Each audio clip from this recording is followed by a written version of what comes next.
Please do like comment share subscribe and thanks for watching. आप लोगों से request है कि इस चैनल को सब्सक्राइब भी कर दीजिए जब जो लोग भी इसको सुनते हैं, ताकि इससे मुझे मोटिवेशन मिले और मैं जो हूँ और अच्छी खबरें निकाल के ला सकूँ।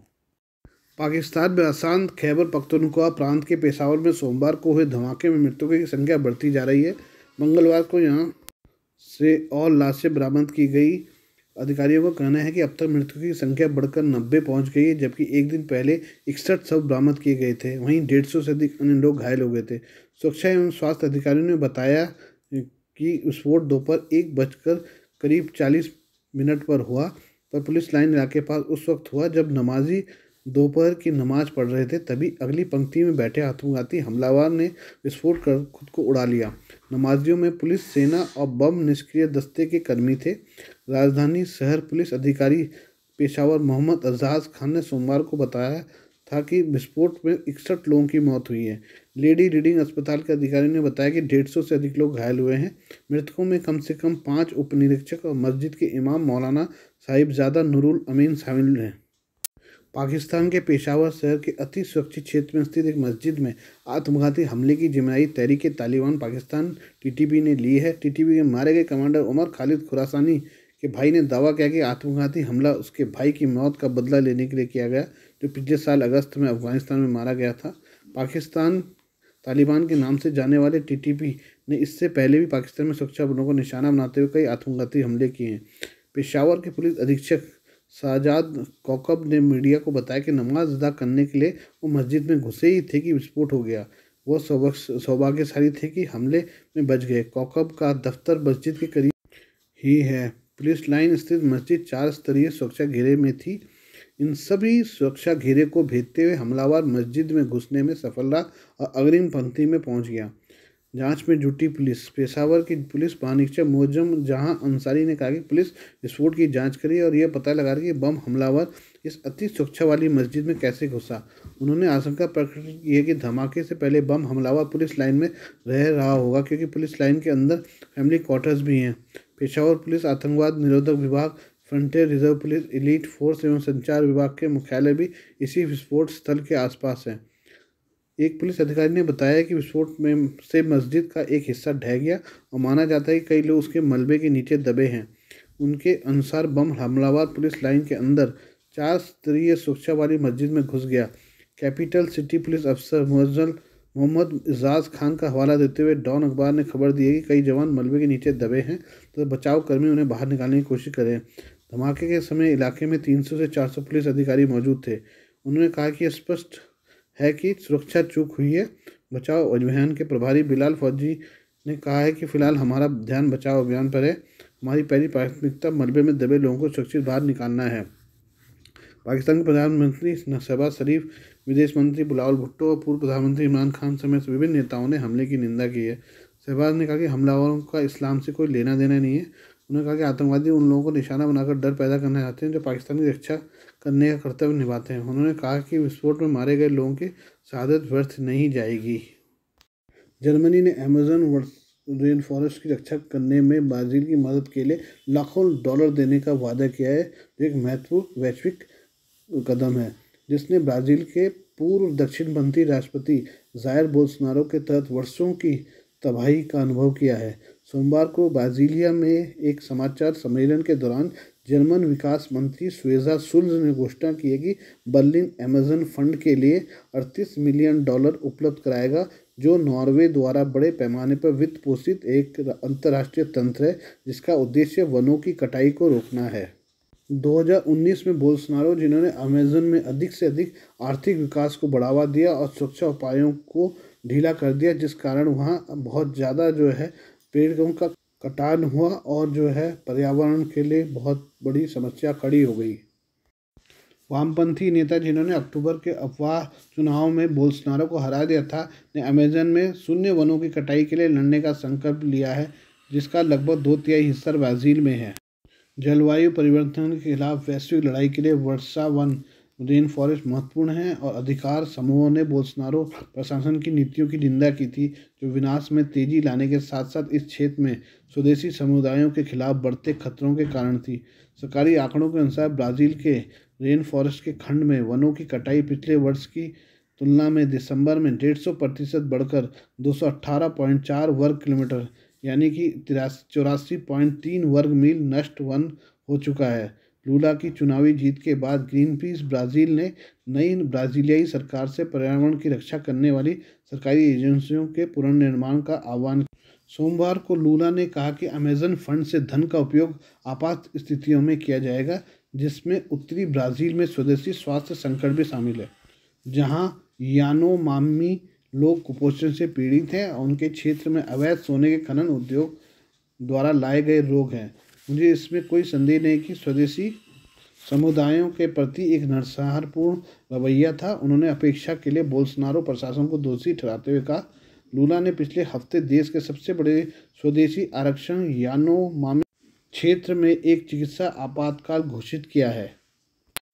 मुंबई में एक 45 वर्षीय इतालवी महिला को सोमवार को विस्तारा अबू धाबी मुंबई उड़ान में चालक दल के सदस्यों पर हमला करने के आरोप में गिरफ्तार किया गया था। एयरलाइंस ने कहा कि इकोनॉमी क्लास का टिकट पाओला पेरुशिया ने बिजनेस क्लास में बैठने पर जोर दिया और रोके जाने पर चालक दल के एक सदस्य के साथ मारपीट की। उसने कथित तौर पर एक केबिन क्रू सदस्य को घूंसा मारा, दूसरे पर थूका और उड़ान में आंशिक रूप से नग्न होकर चली गई। केबिन क्रू की शिकायत के आधार पर उन्हें मुंबई पुलिस ने गिरफ्तार किया था, लेकिन बाद में मुंबई की एक अदालत ने उन्हें जमानत दे दी थी। सुश्री पेरुसियो को अनियंत्रित और हिंसक व्यवहार के लिए विमान के मध्य हवा में रुकना पड़ा। लगातार अनियंत्रित आचरण और हिंसक व्यवहार को देखते हुए कैप्टन ने एक चेतावनी कार्ड जारी किया और यात्री को रोकने का निर्णय लिया। पायलट ने अन्य यात्रियों को उनकी सुरक्षा और सुरक्षा के बारे में आश्वस्त करने के लिए नियमित घोषणाएं की। दिशा निर्देशों के अनुसार और हमारे कड़े मानक संचालन प्रक्रियाओं सुरक्षा एजेंसियों को आगमन पर तत्काल कार्रवाई करने के लिए सूचित किया गया था, विस्तारा ने एक बयान में कहा है। उसने अपने कुछ कपड़े भी उतार दिए और आंशिक रूप से नग्न अवस्था में गलियारे में इधर उधर चली गालियां दी और चालक दल के सदस्यों पर हमला किया। यात्री के खिलाफ मामला दर्ज करने के बाद मुंबई पुलिस ने एक दिन के भीतर चार्जशीट दाखिल कर दी। पुलिस ने कहा कि मुंबई पुलिस ने हवा में एक एयरलाइन यात्री द्वारा दुर्व्यवहार के मामले में रिकॉर्ड समय में चार्जशीट दायर की है। भारतीय दंड संहिता की कई धाराओं के तहत मामला दर्ज करने से पहले महिला का मेडिकल परीक्षण भी कराया गया। पुलिस ने कहा कि उन्होंने सह यात्रियों, चालक दल और अन्य लोगों के बयान दर्ज करने की सभी औपचारिकताएं पूरी कर ली थी। चौंकाने वाली घटना हाल ही में सामने आई है। कई खबरों में ताज़ा है जहां अनियंत्रित यात्रियों ने साथी यात्रियों, चालक दल के सदस्यों के साथ दुर्व्यवहार किया है। भारत में एयरलाइंस भी पिछले साल से अतिरिक्त जांच के दायरे में रही है। शुरू में मध्य हवा में कई यांत्रिक विफलताओं के कारण और हाल ही में चालक दल द्वारा अनियंत्रित यात्रियों को संभालने के कारण यात्रियों के नशे में होने की घटनाओं को लेकर एयर इंडिया की 2 उड़ानें जांच के दायरे में हैं। देश के खिलाफ युद्ध छेड़ने की मंशा से गोरखनाथ मंदिर में हमला करने समेत अन्य आरोपों में दोषी करार अहमद मुर्तजा अब्बासी को एटीएस कोर्ट ने मृत्युदंड की सजा सुनाई है। सजा का ऐलान विशेष न्यायाधीश विवेकानंद शरण त्रिपाठी ने सोमवार शाम को किया। मुर्तजा पर इस्लामिक स्टेट की विचारधारा से प्रभावित होकर जिहाद की मंशा से भारत सरकार के खिलाफ युद्ध करके देश की अखंडता और एकता को चुनौती देने का आरोप था। कोर्ट की तरफ से सुनाई गई सजा में मुर्तजा को गर्दन से तब तक लटकाने का आदेश दिया जब तक उसकी मौत न हो जाए। विशेष कोर्ट ने अपने 145 पन्नों के आदेश में आरोपी को देश के खिलाफ युद्ध छेड़ने, हत्या का प्रयास समेत कुल 12 आरोपों में मृत्युदंड के साथ ही जुर्माना से भी दंडित किया है। अभियुक्त ने 3 अप्रैल 2022 मंदिर के एक नंबर गेट से बांके के साथ परिसर में घुसने की कोशिश की थी। रुकने पर पीएससी के सिपाही अनिल कुमार पासवान को घायल कर उसका सरकारी असला भी छीनने का प्रयास किया था। अन्य सुरक्षाकर्मियों द्वारा पकड़ने की कोशिश किए जाने पर उसने बांके से हमला कर धार्मिक उन्माद फैलाने वाले नारे भी लगाए। इस पूरे की मामले की जांच एटीएस को सौंपी गई थी। मामले की सुनवाई के दौरान पूरे समय आरोपी खुद को मानसिक रूप से बीमार बताते हुए कानून का फायदा लेने की कोशिश करता रहा, पर गहन चिकित्सीय जांच में कोई सबूत न मिलने पर कोर्ट ने आरोपी को मानसिक बीमार नहीं माना। जांच पूरी करने के बाद एटीएस ने मुर्तजा के खिलाफ विशेष कोर्ट में चार्जशीट दायर की थी। कोर्ट में झड़प के दौरान कुल 27 गवाह पेश किए थे। इन गवाहों ने घटना की पुष्टि की थी। गोरखनाथ मंदिर में आतंकी हमला करने के मामले में दोषी ठहराए गए अहमद मुर्तजा अब्बासी के लिए अभियोजन पक्ष ने लोन वुल्फ आक्रमण शैली के आधार पर कड़ी सजा देने की मांग की। एटीएस के वरिष्ठ अभियोजन अधिकारी ने इस आक्रमण शैली को समझाने के लिए कोर्ट को आईएस, इराक व सीरिया का भी जिक्र किया। एटीएस के एसपीओ नागेंद्र गोस्वामी ने कोर्ट को बताया कि आरोपी अहमद मुर्तजा अब्बासी ने आईएस की विचारधारा से प्रभावित होकर लोन वुल्फ अटैक शैली में जिहाद छेड़ने की मंशा से भारत सरकार के खिलाफ युद्ध छेड़ने की नीयत से गोरखनाथ मंदिर पर हमला किया था। देश की एकता और अखंडता को चुनौती दी है।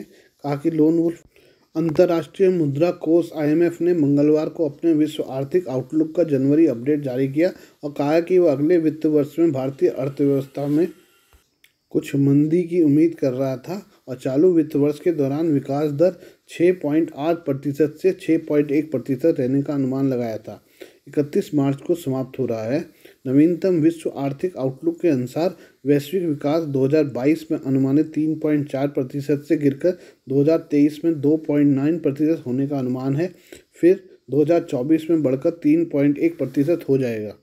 2024 के लिए आईएमएफ ने कहा है कि वैश्विक विकास में थोड़ी तेजी से 3.1 की वृद्धि होगी, लेकिन यह अक्टूबर के पूर्वानुमान के नीचे प्रतिशत का 10वां हिस्सा है, क्योंकि केंद्रीय बैंक की ब्याज दर में बढ़ोतरी का पूरा प्रभाव मांग को धीमा कर देता है।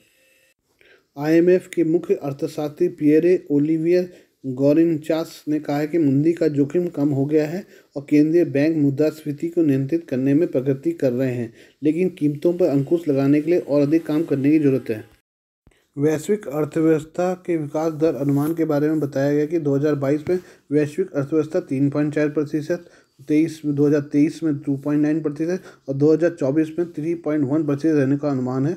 बड़ी बात यह है कि आईएमएफ ने 2023 के विकास दर के अनुमान में वृद्धि की है। यह अक्टूबर 2022 में जारी किए गए अनुमान से 0.20% अधिक है। हालांकि विकास दर भी 2019 की औसत विकास दर 3.8% से कम है। भारत की विकास दर रहेगी सबसे तेज। भारत की अर्थव्यवस्था की गति 2022 के साथ 2023 और 2024 में भी जारी रह सकती है। आईएमएफ ने अनुमान लगाया है कि 2023 में भारत की अर्थव्यवस्था 6.1%, 2024 में 6.8% की दर से विकास कर सकती है। 2022 के लिए अनुमान 6.8 है। इस दर के साथ भारत की विकास दर दुनिया में सबसे अधिक होगी। चीन, अमेरिका और यूरोप की विकास दर जो है, आईएमएफ ने चीन, अमेरिका और यूरोप जैसी बड़ी अर्थव्यवस्थाओं के बारे में भी अपनी रिपोर्ट में अनुमान जताया है। चीन की अर्थव्यवस्था 2022 में 3.0%, 23 में 5.3% और 24 में 5.2 की दर से विकास कर सकती है। अमेरिका की अर्थव्यवस्था 2022 में 2%, 2023 में 1.4% और 2024 में 1% की दर से बढ़ने का अनुमान है। यूरोप की अर्थव्यवस्था का 2022 में 3.5%, 23 में 0.7% और 2024 में 1.6% से बढ़ सकती है। आंध्र प्रदेश के मुख्यमंत्री जगन मोहन रेड्डी ने मंगलवार को एक बड़ी घोषणा करते हुए कहा कि वाइजैक के नाम से मशहूर विशाखापट्टनम राज्य की नई राजधानी होगी।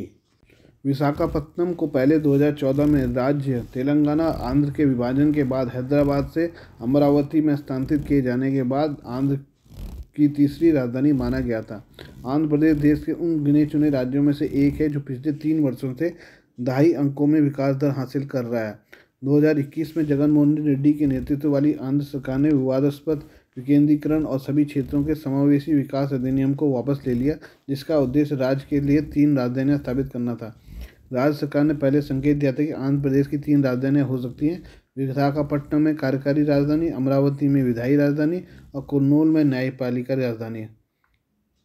आज देश में गोल्ड रेट इस प्रकार से है। 22 कैरेट का गोल्ड प्राइस जो है 10 ग्राम का 52,500 है और 24 कैरेट गोल्ड रेट का जो है 10 ग्राम का 57,250 रुपये है।